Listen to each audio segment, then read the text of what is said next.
जरा सोचिए, एग्जाम अभी अभी खत्म हुए हैं और सिर्फ 10 दिनों के अंदर खुद की कमाई के पैसे जेब में आ गए।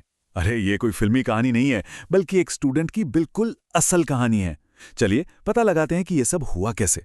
तो रकम कितनी थी? 16,000 रुपए। अब देखिए, ये सुनने में शायद बहुत बड़ी रकम ना लगे, लेकिन एक स्टूडेंट के लिए, और वो भी सिर्फ 10 दिन की मेहनत से, ये एक बहुत बहुत बड़ी कामयाबी है। तो सबसे बड़ा सवाल तो यही उठता है कि आखिर ये हुआ कैसे। आज हम मनीष की कहानी के जरिए ठीक यही पता करेंगे। एक ऐसा लड़का जिसने ये साबित कर दिया कि सही मौके और थोड़ी सी हिम्मत से क्या कुछ नहीं किया जा सकता। अच्छा, कहानी में आगे बढ़ने से पहले चलिए उस चैलेंज को समझते हैं जिसका सामना इंडिया में लगभग हर स्टूडेंट करता है, पॉकेट मनी की कमी। और हमारी कहानी की शुरुआत भी बिल्कुल यहीं से होती है। देखिए, मनीष की ये बात शायद बहुत से लोगों को अपनी ही कहानी लगेगी कि घर से जो पैसे मिलते हैं वो अक्सर कम पड़ जाते हैं, और अपने खर्चों के लिए किसी पर निर्भर न रहने की जो इच्छा होती है ना, वो बहुत मजबूत होती है। ये कहानी बस इसी इच्छा को हकीकत में बदलने का एक रास्ता दिखाने वाली है। तो सवाल ये है कि मनीष को ये मौका मिला तो मिला कैसे। देखिए, ये कोई लॉटरी नहीं थी जो अचानक से लग गई, बल्कि इसे पूरी प्लानिंग के साथ बनाया गया था, और इसकी नींव रखी गई थी सही लोगों से जुड़कर। मनीष की स्ट्रैटेजी ना बहुत सिंपल थी। जहां ज्यादातर लोग इंस्टाग्राम पर सिर्फ रील स्क्रॉल करते हैं, वहीं वो अपनी इंडस्ट्री के लोगों को डीएम भेज रहा था। उसने बहुत लोगों को मैसेज भेजे, और उन्हीं में से एक थे आदित्य, जो एक बड़े क्रिएटर के लिए एडिटर का काम करते थे। तो यहाँ सीखने वाली बात क्या है कि सिर्फ कोशिश करते रहना काफ़ी नहीं है, बल्कि अपना हुनर दिखाने के लिए हमेशा हमेशा तैयार रहना पड़ता है। तो ठीक है, कनेक्शन तो बन गया, लेकिन इसके बाद कहानी में आया एक जबरदस्त ट्विस्ट। एक ऐसी अनपेक्षित कॉल जिसने मनीष के हुनर और हिम्मत दोनों का इम्तिहान ले लिया। ये फोन था आदित्य का, और शायद इसी एक पल का मनीष को न जाने कब से इंतजार था। आदित्य ने उसे सीधे एक क्लाइंट से कनेक्ट करवाया जिनका नाम था राहुल बजाज, और उन्हें बहुत बहुत जल्दी में एक वीडियो एडिटर की ज़रूरत थी। लेकिन एक प्रॉब्लम थी, क्लाइंट थोड़ा सा झिझक रहा था। क्यों? क्योंकि मनीष इस फील्ड में नया था, और उसके पास दिखाने के लिए कोई प्रोफेशनल काम का कलेक्शन मतलब पोर्टफोलियो नहीं था, और किसी भी नए फ्रीलांसर के लिए ये एक बहुत बड़ी मुश्किल हो सकती है।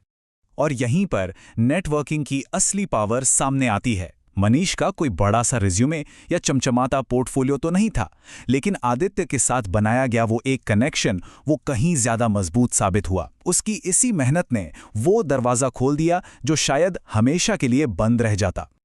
ओके, तो चलिए अब कहानी के उस हिस्से पर आते हैं जहां असली मेहनत लगी। काम तो मिल चुका था, लेकिन डेडलाइन बहुत टाइट थी और कंटेंट बहुत सारा तैयार करना था। ये जो टाइमलाइन है ना, ये दिखाती है कि सब कुछ कितनी तेजी से हुआ। कनेक्शन बनने के अगले ही दिन काम की बात हो गई, और सिर्फ एक हफ्ते के अंदर अंदर 12 वीडियोस तैयार थे।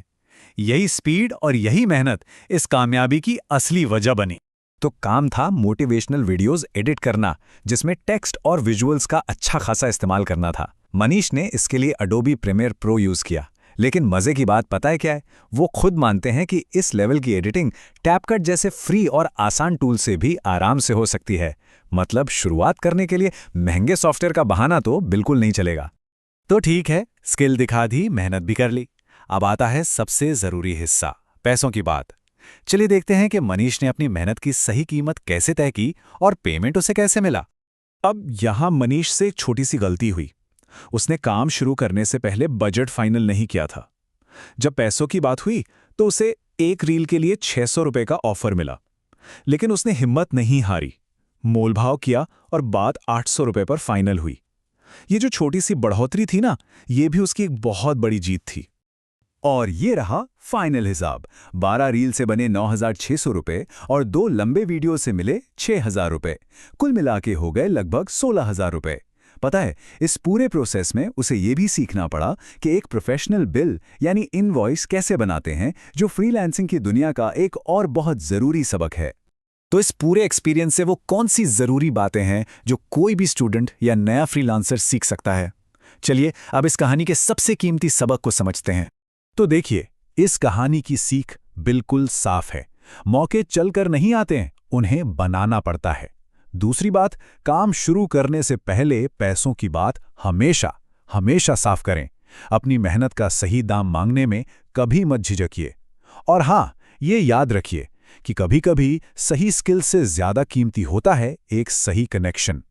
देखिए, मनीष की कहानी ये दिखाती है कि एक हुनर, थोड़ी सी हिम्मत और एक सही नेटवर्क के साथ क्या नहीं किया जा सकता।